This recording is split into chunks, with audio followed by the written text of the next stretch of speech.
பால் பாலபாஸ்கரன் கொடுக்கும் சிலுவையின் செய்தியை கேட்டுக்கொண்டிருக்கும் சகோதர சகோதரிகளையும் நண்பர்களையும் இச்செய்தி மூலமாக சந்திப்பதில் பெரும் மகிழ்ச்சி அடைகிறோம்.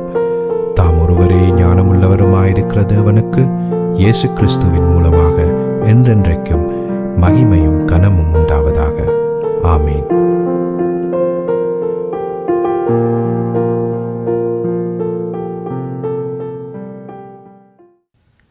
நான் போல் பாலபாஸ்கரன். நான் ஒரு இவாஞ்சலிஸ்ட். சிலுவையின் செய்தி என்ற இந்த நிகழ்ச்சியில் உங்கள் எல்லோரையும், என் சகோதரர்கள், என் சகோதரிகள், என் நண்பர்கள் மற்றும் இதை கேட்டுக்கொண்டிருப்பவர்கள் யாராயிருந்தாலும் உங்கள் எல்லோரையும் சந்திப்பதில் நான் பெரும் மகிழ்ச்சி அடைகிறேன். இந்த நிகழ்ச்சியை கேட்பதற்கு தேவையான ஒரே ஒரு தராதரம், இயேசு கிறிஸ்துவனுடைய இரத்தத்தினால நீங்கள் கழுவப்பட்டிருக்க வேண்டும் என்பதை. அப்போ எந்த மார்க்கத்தினராக இருந்தால் என்ன, இந்த சிலுவையின் செய்தியை தாராளமாக கேட்கலாம்.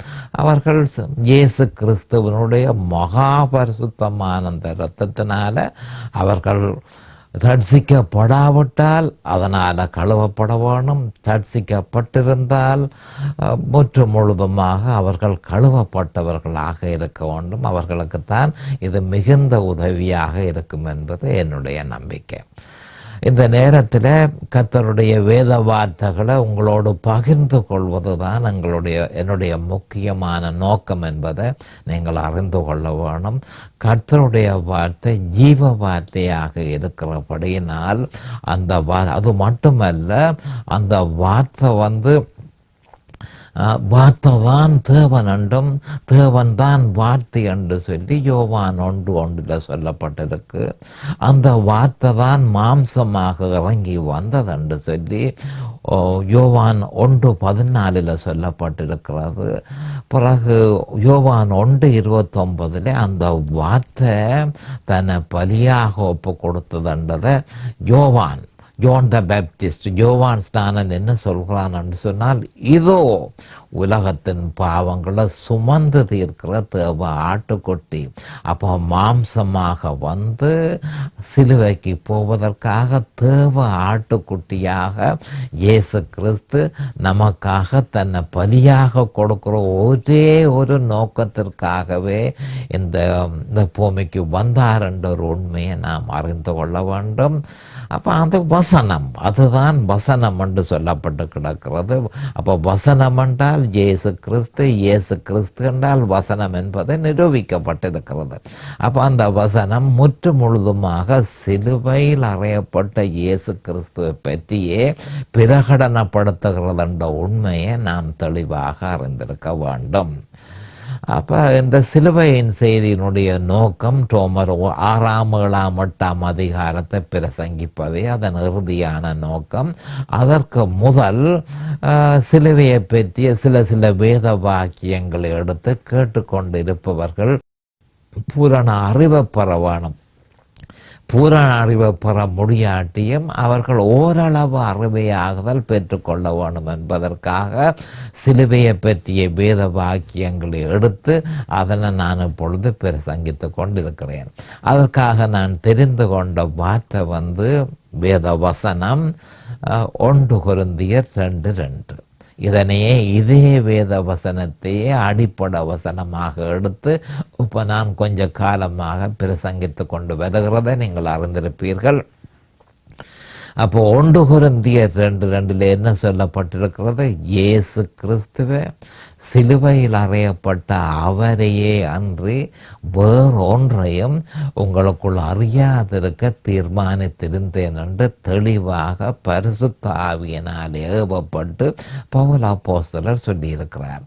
அப்போ ஒவ்வொரு கிறிஸ்தவர்களுடைய இருதயத்திலும் நாட்டப்பட வேண்டிய மிக முக்கியமான ஒரு வசனம் இந்த 1 கொரிந்தியர் 2:2. கிறிஸ்தவன் என்ன செய்ய வேணும் என்பது தெளிவாக சொல்லப்பட்டிருக்கிறது. அவன் இயேசு கிறிஸ்துவை அறிய வேணும், அவர் சிலுவையில் செய்து முடித்ததை அறிய வேணும், அதனை விசுவாசிக்க வேணும், அந்த விசுவாசத்தில் நிலைத்திருக்க வேணும். அதனை தவிர வேறு எதனையும் அவன் செய்ய முயற்சிக்க கூடாது என்பது தெளிவாக கட்டளையாக 1 கொரிந்தியர் 2:2 தரப்பட்டு இருக்கிறது. இதனை நாம் அறிந்து கொள்ள வேணும். அப்போ சுருக்கமாக 1 கொரிந்தியர் 2:2 விசுவாசம் என்றால் என்ன என்பதற்கு ஒரு வரவிலக்கணமாக இருக்கிறது. விசுவாசம் என்றால் என்ன? சிலுவையில் அறையப்பட்ட இயேசு கிறிஸ்துவே விசுவாசம். சுருக்கமாக, மிகவும் சுருக்கமாக, சிலுவையில் அறையப்பட்ட இயேசு கிறிஸ்துவே விசுவாசம் என்பதை நாம் அறிந்து கொள்ள வேணும். நாம் அறிய வேண்டிய ஒரு உண்மை, ரட்சிக்கப்படுகிறது மிக இலகுவானது என்று நான் ஏற்கனவே உங்களுக்கு சொல்லியிருக்கிறேன்.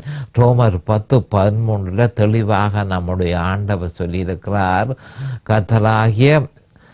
கர்த்தருடைய நாமத்தை தொழுது கொள்ளுகிற எவனும் ரட்சிக்கப்படுவான் என்று சொல்லப்பட்டிருக்கிறது.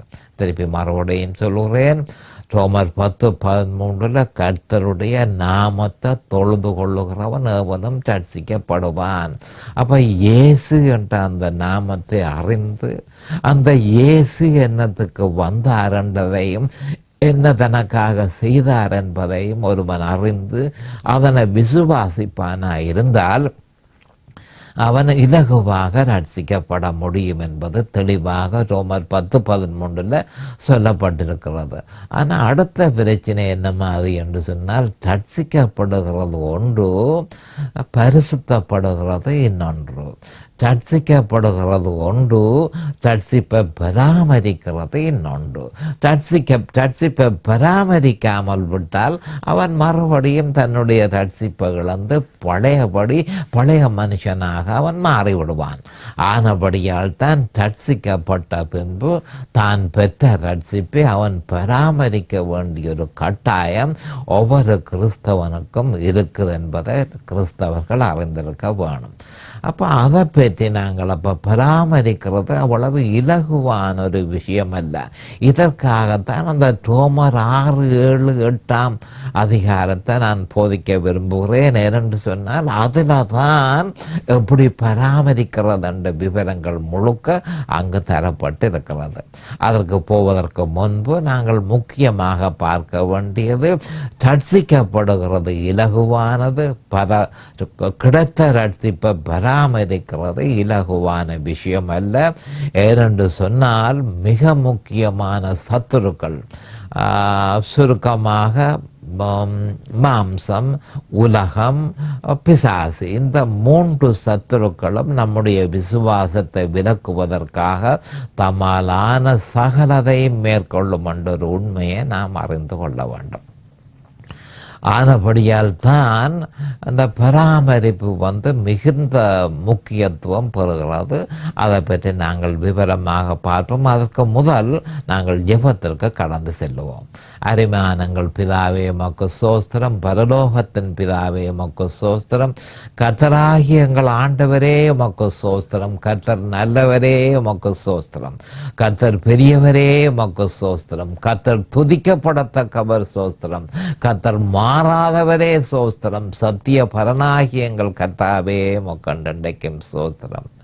பாவிகளாக பிறந்த எங்களுக்காக, எங்களுடைய பாவத்திலிருந்து எங்களுக்கு விடுதலை தருவதற்காக அருமையான பிதாவே உம்முடைய குமாரன் என்றும் பாராமல் அவர் எங்களுக்காக இந்த பூலோகத்துக்கு அனுப்பினீரே.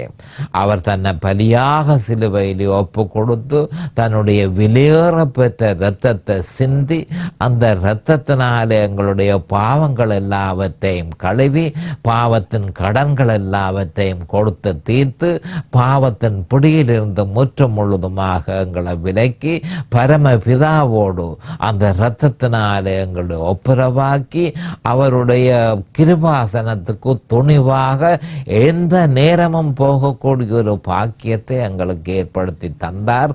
அது மட்டுமல்ல, அவருடைய பரிசுத்த ஆவியானவரையே நமக்கு உள்ளுக்குள்ளே அனுப்பினார். நம்முடைய இருதயத்துக்குள்ள அவர் வாசமாயிருக்கக்கூடிய பாக்கியத்தை பாக்கியத்தை நாம் பெற்றிருக்கிறோம். அதற்காக என்றென்றைக்கும் சோஸ்திரம் பிதாவே. Thank you father. என் சகோதர சகோதரிகள் எல்லோரையும் ஆசீர்வதிப்பீராக, அபிஷேகிப்பீராக. உம்முடைய வேத வாக்கியங்கள் அறிந்து புரிந்து கொள்ளத்தக்கதாக அவர்களை அபிஷேகித்து, அதே நேரம் அடியேனையும் அபிஷேகித்து அவர்களுக்கு நிதானமான முறையில் போதிக்கத்தக்கதாக உம்முடைய பரிசுத்த ஆவியானவர், அவரே போதகரும் அவரே ஆசிரியராகவும் இருக்கிறார், அவரே போதனை செய்ய வேண்டும் என்று இயேசு கிறிஸ்துவின் நாமத்தினால் கேட்டுக்கொள்கிறேன் பிதாவே. ஆமேன் and amen and amen. Hallelujah, hallelujah, hallelujah. Thank you Jesus. அப்போ குறிப்பாக கடந்த சிலுவையின் செய்தியில், கடைசி சிலுவையின் செய்தியில் மத்தேயு 13:21 என்ற அந்த வேத வாக்கியத்தை, அதற்கு முதல் அதை பற்றி சற்று சொல்ல வேண்டியதாக இருக்கிறது.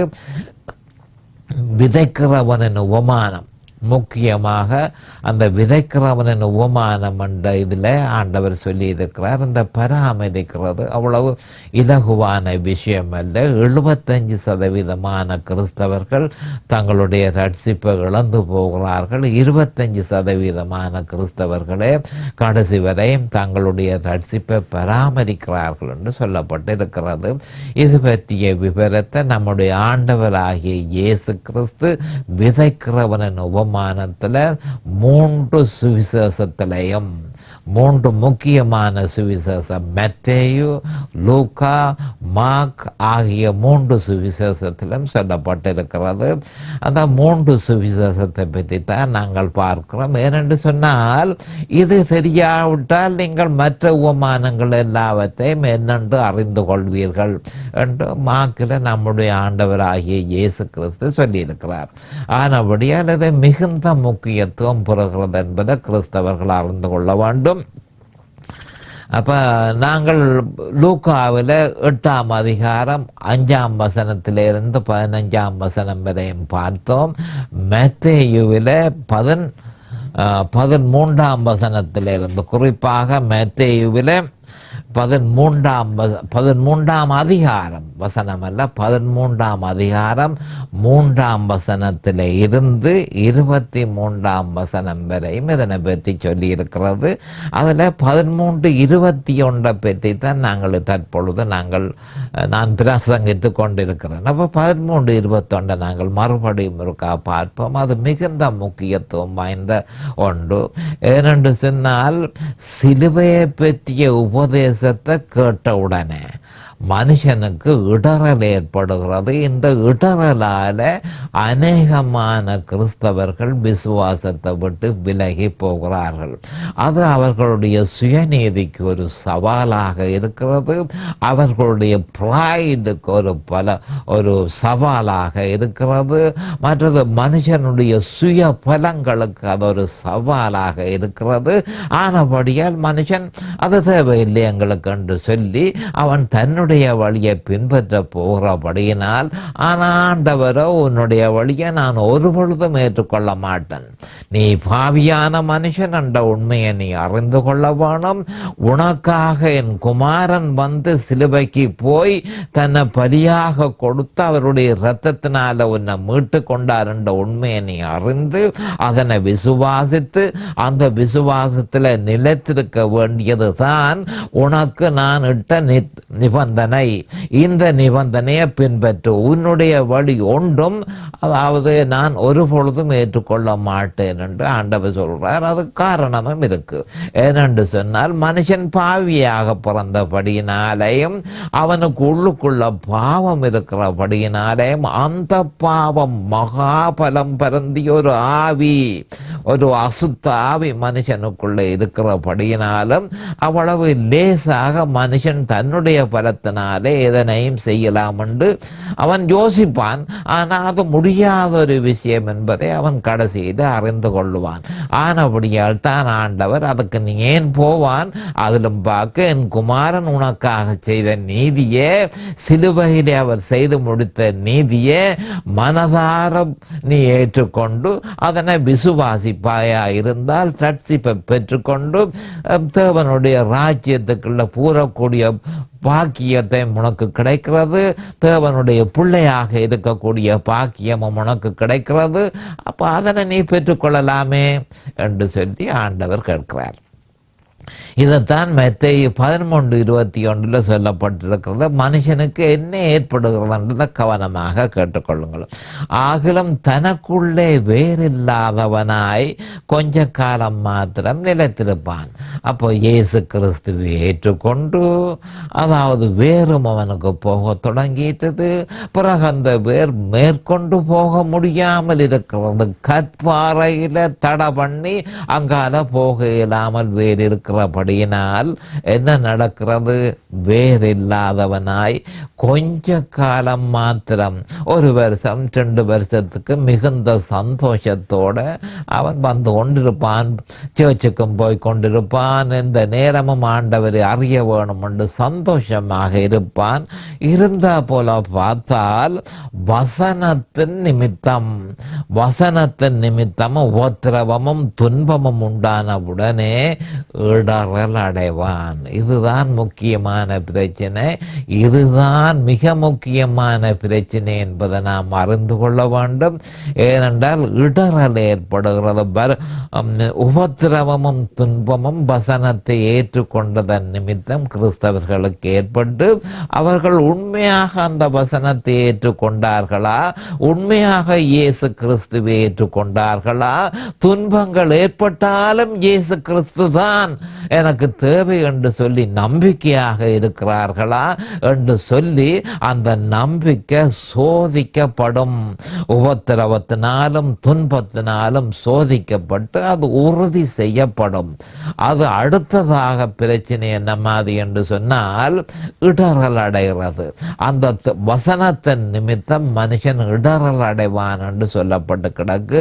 ஏனென்று சொன்னால் அவனிடத்தில் இருக்கிற சுயநீதி, அவனிடத்தில் இருக்கிற மாம்ச பலம், அவனுடைய சுய பலங்கள், அவனுடைய சுயம், அவனுடைய படிப்பு, அவனுடைய அந்தஸ்து, அவன் பெற்றிருக்கிற சகலதம், அவன் தன்னுடைய சுயத்தினால உழைத்து பெற்றுக்கொண்ட சகலதும் அவனுக்கு எதிராக, அதாவது முற்றும் முழுதுமாக இயேசு கிறிஸ்து உனக்கு தேவையில்லை, உன்னிடத்தில் இருக்கிறத வைத்துக்கொண்டு அதன் மூலமாக நீ வாழலாம் என்று சொல்லி அதுகள் மனுஷனை துன்புறுத்தபடியினால அவன் இடறல் அடைஞ்சு கொஞ்ச காலத்தினால இந்த சிலுவையில் அறையப்பட்ட இயேசு கிறிஸ்து எனக்கு வேண்டாம், எனக்கு வேறொரு இயேசு தந்தால் எனக்கு நலமாயிருக்கும் என்று சொல்லி அவன் தனக்குள்ளுக்குள்ள நினைத்து அப்படி பிரசங்கிக்கிற அநேகமான சாத்தானுடைய ஊழியக்காரர்கள் இருக்கிறார்கள். அவர்களிடத்தில் போய் நிறைவு அடைந்து கொள்ளுவான். அதாவது தற்காலிகமாக அவன் மனதுக்குள்ள நிறைவு அடைந்து கொள்ளுவான். ஆனால் கொஞ்ச காலத்தால் தன்னுடைய ரட்சிப்பு பறிபோய் தான் முற்றும் முழுதுமாக பாதாளத்தை நோக்கி போக வேண்டி வருமே என்பதை அவன் அறிய மாட்டான். அவனிலே ஏசாயாவின் தீர்க்க தரிசனம் நிறைவேற போகிறதுனால கொஞ்ச காலத்தினாலே அவன் முற்றும் முழுதுமாக அவனால் பார்க்க முடியாது, அவனால் கேட்க முடியாது, அவனால் அறிய முடியாது, அவனால் உணர முடியாத படிக்கு அவன் பெரிய சங்கடத்தில் மாட்டுப்பட்டு தன் ரட்சிப்பை இழந்து போவான் என்றதைத்தான் வசனத்தின் நிமித்தம் இடறல் அடைவான் என்று சொல்லப்பட்டு கிடக்கு. அப்ப சிலுவையில் அறையப்பட்ட இயேசு கிறிஸ்துவை ஏற்றுக்கொண்டதன் நிமித்தம், சிலுவையில் அறையப்பட்ட இயேசு கிறிஸ்துவை ஆரம்பத்தில் ஏற்றுக்கொண்டவன் பிறகு தொடர்ந்து அதை கேட்க அவன் இடறல் அடைகிறான். அவனுடைய சுயநீதி அதை ஏற்றுக்கொள்வது தயாரா இல்லை. அவனுடைய மாம்ச பலங்கள் அதை ஏற்றுக்கொள்ள தயாரா இல்லை. அவைகள் எல்லாம் எழும்பி அவனுக்கு எதிராக யுத்தம் செய்கிறதை அவன் அறிந்து அதற்கு அவன் செவி கொடுத்து தன்னுடைய விசுவாசத்தை விட்டு விலகி போவான் என்பதையே இந்த மத்தேயு 13:21 சொல்லப்பட்டிருக்கிறது. இதை நாம் தெளிவாக அறிந்து கொள்ள வேணும். அப்ப இந்த இடறல் என்ன மாதிரி என்று சொன்னால் ஆபிரகாமுக்கும் ஏற்பட்டது என்பதை நாம் அறிந்து கொள்ள வேணும். ஆபிரகாமுக்கும் என்ன ஏற்பட்டது என்று சொல்லிக்க, அதாவது இஸ்மாயில், நீ மாம்சத்திலே ஏற்படுத்தின இஸ்மாயில், நீ சாராளை விட்டு இன்னொரு பொண்ணை நீ கல்யாணம் கண்டு பாருங்க. உங்களை எல்லாருக்கும் தெரியும் அந்த கதை. சாராள் என்ற சொற்படி கேட்டு ஆபிரகாம் ஆகார் என்ற ஒரு பெண்ணை மரி பண்ணினதையும், மரி பண்ணதில்லை, நீர் இவளோட சேரும் என்று சாராள் சொன்னதன் நிமித்தம் போய் சேர்ந்து அதால் உற்பத்தியான ஒரு பையன் இஸ்மாயில் என்பதை உங்களுக்கு எல்லாருக்கும் தெரியும். அப்போ இதை மாம்சத்தில் எடுத்த முயற்சி. ஆண்டவர் சொன்னதை நான் உனக்கு ஒரு குமாரனை தருவேன் என்று ஆண்டவர் சொல்லி முடிய, அந்த வாக்கு தத்துவத்தை நம்பாமல் தன்னுடைய மனைவிக்கு செவி கொடுத்து மாம்சத்தில் செயற்பட்டு இந்த இஸ்மாயில் என்ற மகனை பெற்றதை நீங்கள் அறிந்திருக்கிறீர்கள். ஆனால் பிரச்சனை என்ன மாதிரி என்று சொன்னால், ஈசாக்கு பிறந்த உடனே ஈசாக்கு ஆவியில் பிறந்தவன், இஸ்மாயில் மாம்சத்தில் பிறந்தவன்.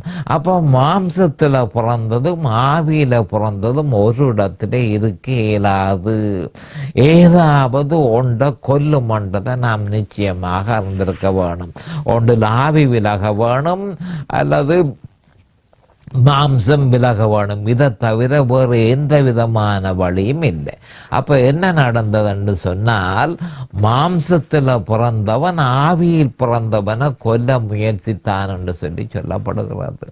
ஆனபடியால் நியாய தீர்ப்பு, தேவனுடைய நியாய தீர்ப்பின்படி இஸ்மாயில் வெளியால போக வேணும் என்று சொல்லி நம்முடைய ஆண்டவர் சொன்னார். அவனுடைய மனைவியும் ஆண்டவர் ஆபிரகாமனுடைய மனைவியும் இதை சொன்னதை அறிந்திருக்கிறீர்கள். அப்போ நாம் அறிய வேண்டிய ஒரு மிக முக்கியமான உண்மை என்னவென்று சொன்னால், சுருக்கமாக மாம்சமும் ஆவியும் ஒரு இடத்துல இருக்க இயலாது. ஏதாவது ஒன்று விலக வேணும் என்பதை நாம் அறிந்திருக்க வேணும். அப்போ ஆண்டவர் சொல்லிக்கொண்டார், வெளியால போக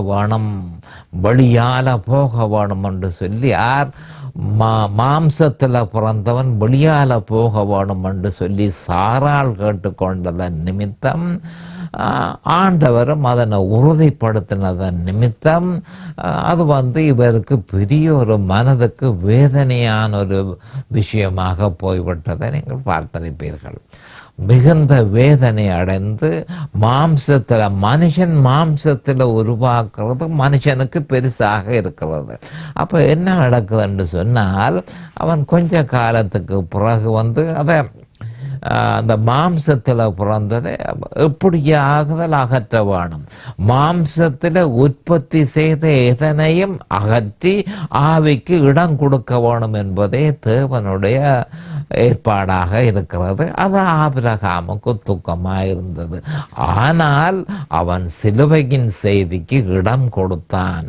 சிலுவையின் செய்திக்கு இடம் கொடுத்து முழுதுமாக மாம்சத்தை தூக்கி எறிந்தான் என்று சொல்லி வேத வாக்கியத்தில் சொல்லப்பட்டிருக்கிறது. இதை கலாத்தியர் 4:29 தெளிவாக சொல்லப்பட்டிருக்கிறது. ஆகிலும் மாம்சத்தின்படி பிறந்தவன் ஆவியின்படி பிறந்தவனை அப்பொழுது துன்பப்படுத்தினது போல இப்பொழுதும் நடந்து வருகிறது. அப்ப இதே நிலைமை இப்பொழுதும் நடக்கிறது. அப்ப ஆகிலும் மாம்சத்தின்படி பிறந்தவன், மாம்சத்தின்படி பிறந்தவன் இஸ்மாயில் மாம்சத்தின்படி பிறந்தவன். ஆவியின்படி பிறந்தவன், ஆவியின்படி பிறந்தவன் யார்? ஈசாக்கு ஆவியின்படி பிறந்தவன். அப்பொழுது துன்பப்படுத்தினது போல இப்பொழுதும் நடந்து வருகிறது. சிலுவையின் செய்தியை கேட்ட உடனேயே அநேகமான கிறிஸ்தவர்கள் சிலுவையின் செய்தியை விசுவாசிக்கிறவர்கள் மீது யுத்தம் செய்கிறதை சர்வசாதாரணமாக நாங்கள் இன்றும் காண முடியும் என்ற ஒரு உண்மையை அநேகமான கிறிஸ்தவர்களுக்கு தெரியாது. ஏன்? சிலுவையின் செய்தியை ஒருதனை ஏற்றுக்கொள்கிறான், அதே நேரம் ஏராளமான கிறிஸ்தவர்கள் சிலுவையின் செய்தியை ஏற்றுக்கொள்ள மாட்டேன் என்கிறார்கள். காரணம் என்ன? அவர்களுடைய சுயநீதிக்கு அது ஒரு சேலஞ்சு, சவாலாக இருக்கிறது. அவர்களுடைய சுயநீதிக்கு ஒரு சவாலாக இருக்கிறத நிமித்தம், அவர்களுடைய ப்ரைடுக்கு அது ஒரு சவாலாக இருக்கிறத நிமித்தம் அவர்கள் அதை ஏற்றுக்கொள்ளாமல் இருக்கிறார்கள். ஆனால் அதே நேரம் ஏற்றுக்கொண்ட கிறிஸ்தவனை அவர்கள் முற்றும் முழுவதுமாக வெறுத்து அவனுக்கு எதிராக யுத்தம் செய்கிறதை இப்பொழுதும் அநேகமான சபைகளில் நாம் காணக்கூடியதாக இருக்கிறது. அநேகமான போதகர்கள் சிலுவையின் செய்திக்கு பகைஞர்களாக இருக்கிறத நாம் காணக்கூடியதாக இருக்கிறது. அப்போ சிலுவையின் செய்தி எந்த காலமும் இடரலை ஏற்படுத்தும். அப்போ கலாத்தியர் 4:30 சொல்லப்பட்டது என்னவென்று சொன்னால், கட்டளை கொடுக்கப்பட்டிருக்கிறது. அதை குறித்து வேதம் என்ன சொல்லுகிறது? அடிமையானவளின் மகன் சுயாதீனம் உள்ளவளுடைய குமாரனோட சுதந்திரவாளியாய் இருப்பதில்லை. ஆகையால் அடிமையானவளையும் அவனுடைய மகனையும் புறம்பே தள்ளு என்று தெளிவாக சொல்லப்பட்டிருக்கிறது. ஆனபடியால் மாம்சத்தில் இருக்கிறது எதுவா இருந்தாலும் புறம்பே தள்ளு. ஆபிரகாம் அதற்கு செவி கொடுத்தான். அவன் செவி கொடுத்து, அப்ப சிலுவை என்ன கேட்குது? மாம்சத்தை அப்புறப்படுத்து. மாம்சமும் ஆவியும் ஒரு இடத்துல இருக்க இயலாது என்பதை தெளிவாக உறுதிப்படுத்துகிறது. அப்போ சிலுவை மனுஷனுடைய சுயநீதிக்கு இடரலாக இருக்கிறது. அவனுடைய மாம்சம் சிலுவையை ஏற்றுக்கொள்ளுகிறதா இல்லை. இப்போ கிறிஸ்தவர்கள் ரட்சிக்கப்பட்ட பிறகு இந்த இடர்களுக்குள்ள அநேகமான கிறிஸ்தவர்கள் வருவார்கள். அவர்கள் ஆரம்பத்தில் ஏற்றுக்கொண்டவர்கள் பிறகு சொற்ப காலத்துக்கு பிறகு சிலுவையின் செய்தி the message of the cross அதன் அவர்கள் கேட்கும் பொழுது அவர்களுக்கு இடரல் அடைந்து கொஞ்ச காலத்துக்கு பிறகு அவர்களுடைய மாம்சத்துக்கு அது சேலஞ்சாக இருக்கிறபடியினால், அவர்களுடைய சுயநீதிக்கு வந்தது சேலஞ்சாக இருக்க சவாலாக இருக்கிறபடியினால் அவர்கள் விசுவாசத்தை விட்டு விலகி போவார்கள் என்ற ஒரு உண்மை இங்கு தெளிவாக சொல்லப்பட்டிருக்கிறது. ஏனென்று சொன்னால், மாம்சத்தில் மேற்கொள்ளும் எந்த முயற்சியும் தேவனால் நிராகரிக்கப்படும். மாம்சத்தினால் மேற்கொள்ளப்படும் எந்த வெற்றியும் நிச்சயமாக தேவனால நிராகரிக்கப்படும். மாம்சம் ஒரு பொழுதும் வெற்றி கொள்ள தேவன் அனுமதிக்க மாட்டார் என்ற உண்மையை அநேகமான கிறிஸ்தவர்கள் அறியாதிருக்கிறார்கள்.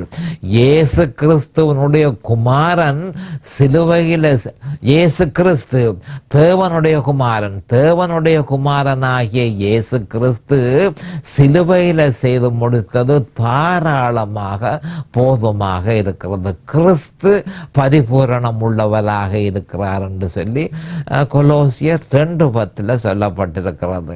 அப்ப அவர் பரிபூரணமாக இருக்கும் பொழுது மனுஷனுக்கு, கிறிஸ்தவனுக்கு வேறு என்ன தேவையாயிருக்கிறது? அப்ப மனுஷனுடைய ஒன்றையுமே தேவன் எதிர்பார்க்கவில்லை. மனுஷனாலே இயலாதபடியினாலேயே தேவாதி தேவன் மனுஷனாக இறங்கி வந்து மனுஷனுக்காக எல்லாவற்றையும் சிலுவையில் அவர் செய்து முடித்து, மனுஷா நான் உனக்காக எல்லாவற்றையும் சிலுவையில் செய்து முடித்திருக்கிறேன். கடைசியாக சொன்ன வேத வார்த்தை யோவான் 19:30 இட் இஸ் finished என்று சொல்லப்பட்டிருக்கிறது. எல்லாம் முடிந்தது என்று சொல்லப்பட்டிருக்கிறது. அப்ப எல்லாம் முடிந்திருக்கும் பொழுது மனுஷனுக்கு வேறு ஒன்றும் எக்ஸ்ட்ராவா தேவையானது ஒன்றும் இல்லை. அவன் அதை ஏற்றுக்கொள்ள வேண்டியதே தேவன் அவனிடத்தில் எதிர்பார்க்கிறது. நேரம் சமீபமாகிவிட்டது. அடுத்த செய்தியில் உங்களை சந்திக்கும் வரை கர்த்தராகிய இயேசு கிறிஸ்துவின் நாமத்தினால் நான் உங்களை ஆசீர்வதிக்கிறேன். அவருடைய கிருபையும் இரக்கமும் உங்களுக்கு தாராளமாக கிடைப்பதாக இயேசுவின் நாமத்தில் பரிசுத்த பிதாவே. ஆமேன் அண்ட் ஆமேன் அண்ட் ஆமேன். இந்த சிலுவையின் செய்தியை கேட்பவர்கள் அதில் ஆவிக்குரிய பலனை பூரணமாக அடைய வேண்டும் என்பதே நம்முடைய பிரார்த்தனையாகும். தொலைபேசி மூலம் தொடர்பு கொள்ள விரும்புவோர் 647-465-1224 மூலமும், இமெயில் மூலம் தொடர்பு கொள்ள விரும்புவோர் paulbalabaskaran@gmail.com மூலமும் தொடர்பு கொள்ளலாம்.